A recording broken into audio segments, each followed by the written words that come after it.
Hello and welcome to another episode of the Shakedown podcast. With me as always, my brothers, my co-hosts, Shez and Baxty. How are we doing, lads? What's going on? Yeah, doing good, doing good. Looking forward to the Grand Prix this weekend. Good man, good man. Well, at least one of us is Baxty because I might not even watch it, to be fair. 5 a.m. Mate, live. Well, you're watching it live, definitely, Shez. Be honest. Tell the truth. Definitely not. I'm working on Sunday, so there's no way I can catch it live. But I'm still looking forward to it. Melbourne's normally quite fun. Let's see how it goes. You know, another race, another chance for someone else to win one. Well, you say that, mate, but talk about lip service, Shez. Go on then, quickly on this, and then we'll get onto some juicier bits. Who we're predicting, Baxty, for the win, second and third? Not that I've seen your videos or anything. Baxty BF1. Check those out. Yeah. So as Cam is alluding to, I have done a preview on this. So I'm predicting quickly, and you can watch the video for the explanation. I'm going Alonso P1, Verstappen P2, George Russell P3. Outrageous. Let's go back to these Shezzy you got, mate. I'm guessing that you'll be more boring than that. I am, but only because I'm. If I can't have anything that I want this season, then I might as well just gun for a repeat of 1988 and total one team domination. So I'm predicting a 1-2, and this time without a max penalty. I think it's going to be Max Sergio. Sorry. Of course it is, mate. Of course it is. I looked at Max's odds again. I'd never back against Max Verstappen as of March 2023, and I fancied. The plan was to just back Max every single race, but his odds every single race are so prohibitive. It's almost like it's buying money. I can't back somebody at those crazy odds on prices. But like you guys, gotta be Max, hasn't it? Gotta be Max, unless something dodgy goes on like reliability. Baxter, I disagree with you, mate. If it's safety car, I'm backing Max even more because Hannah Schmidt and co just don't mess about with those circumstances, do they? But we shall see. Something that you said, Baxi, that I want to pick up with you, though, on the George Russell thing. Bloody Nora. In fact, let's not even get into it. It's too techy. It's far too techy. I don't disagree with you, but it's a good get Shez's face. You've got to watch the video, Shez, and we'll pick up another time. It's deep. It's deep. All right, let's get into it. I want to talk about some old proper F1, lads, because in my research for this latest video that I'm doing where I'm talking about iconic photos, I've been doing a lot of research around old racing instances, not least 1994, Adelaide, Damon Hill and Michael Schumacher. Fellas, I've been watching so much footage primarily around how Damon Hill got to be able to take it to the final race. Azuka, a god tier drive, subconscious craziness and all this stuff. Per again, our mates at the race, and they bring back V10 series. That's the first thing. Second thing, I have, as of this week, PTSD again in watching Adelaide. Honestly, lads, my heart sinks every time I see Michael Schumacher's car veer to the right and then end up half on its side. I just can't. Still to this day, I can't get over it. Shez, when you're watching that race, how did you feel in real time watching it, and how do you feel about it today? Okay, so confession first of all, I've never been a massive Damon Hill fan until he retired and started to tell his side of the story. How very dare you? Why not, Shez? Can I ask you? Just didn't take to him. Yeah, I mean, look, this is just a fundamental thing about how I watch F1. I think we've had this conversation before, but the drivers that I've always supported and followed, unfortunately, it's always been about performance. You know, in football parlance, you might call it glory hunting. How very dare you? So you were, go on then, Shez. Let me be precise here. So you mean to say you were rooting for Schumacher in '94 over Damon? Yeah. Yes. if I'm honest, this podcast right now. How dare you? Yeah, I know, I know. But listen, isn't this what you want? You want a counterpoint to your Damon love, right? Shez, I tell You're you gonna what, get it. You're Shez, definitely gonna get it from me. Shez, I'm not unused to this because I've got good friends back in Birmingham who will still, if they could do over again, they would have Schumacher do over Damon Hill worse than he did the first time. But okay, to that though, I am 110% telling you that I do not think Michael Schumacher should have walked away with the title that season. He 100% shouldn't have, because what he did in that race at that corner was outrageous. And if you then look at the context of his career going forwards, that was just the start of a little litany of things that he did that made you think, okay, he's good, but he's a serial offender. He will do anything. A serial offender and pretend like he didn't know about it. So go on then, Shez. You said something interesting there before. In fact, Baxty, I'll come to you first. Shez said that Michael Schumacher should not have won the championship in '94. Now, grizzled F1 vets and aficionados say that he should have absolutely nailed it, discounted for whatever happened in the last race.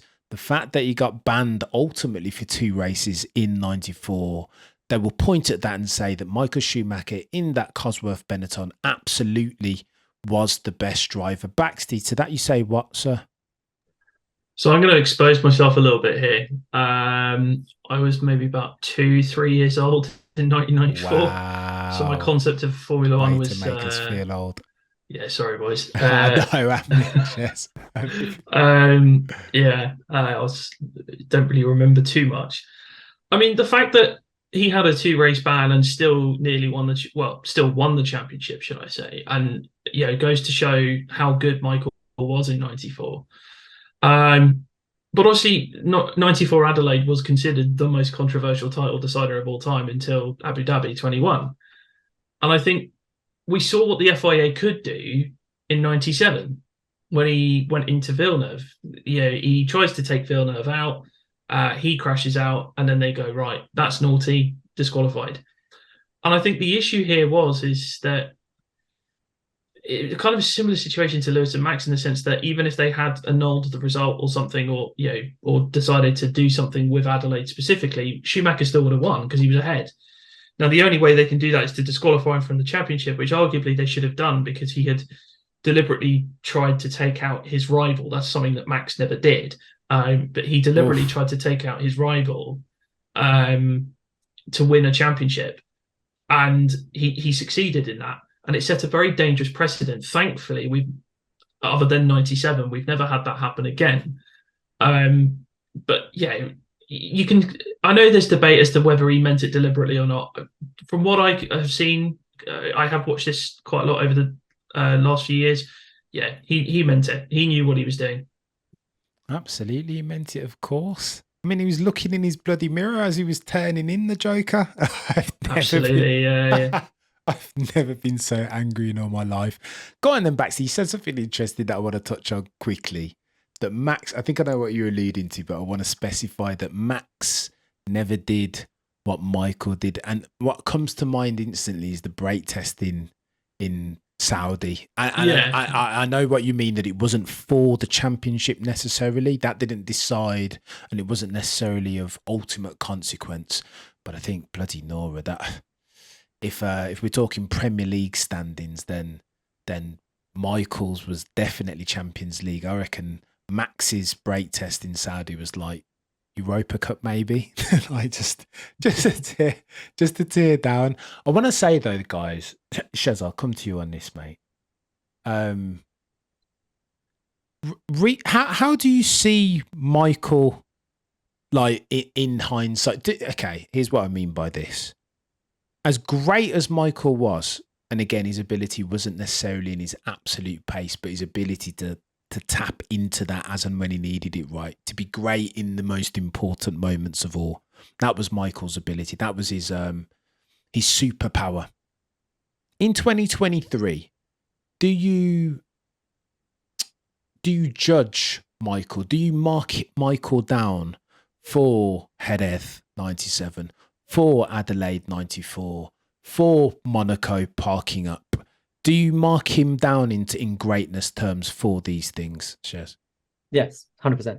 And you know, this is coming from a guy that, you know, if I was going to rank my favorite F1 drivers of all time, and in no particular order, there would still be Lewis Hamilton, Michael Schumacher, and Alain Prost. That would be Schumi above Prost. Wow. No particular order, Cameron. Okay.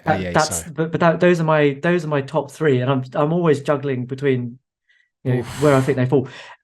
Except that Michael falls much lower, because despite that unbelievable ability, work ethic, I mean, this guy changed the game for Formula One. Like he brought fitness to an unbelievable level. You know, he was getting out at the end of races like he just done like half a lap. Chaos. While the others were like falling over themselves to get onto the podium. It's unbelievable. But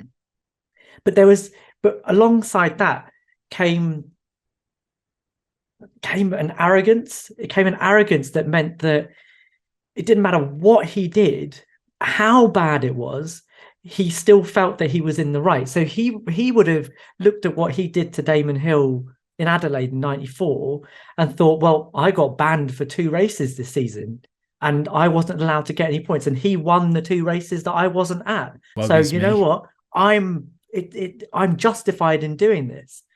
And this is, and when you ask the engineers and you ask the team bosses, like even when you ask him about Raskas in 2006, you know, the team was saying that he came back to the motorhome afterwards and they said, what was that? And he'd be like, what?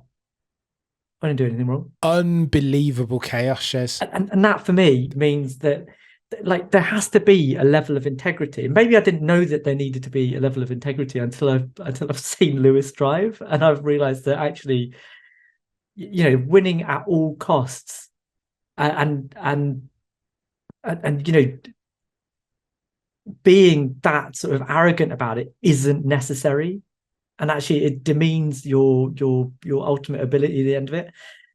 So yes, I still think he's an unreal driver. I think he could do things with a car that, especially at the time that he was driving in the 90s and well into the 2000s, was head and shoulders above anybody else on the grid. That I don't think there's an argument about.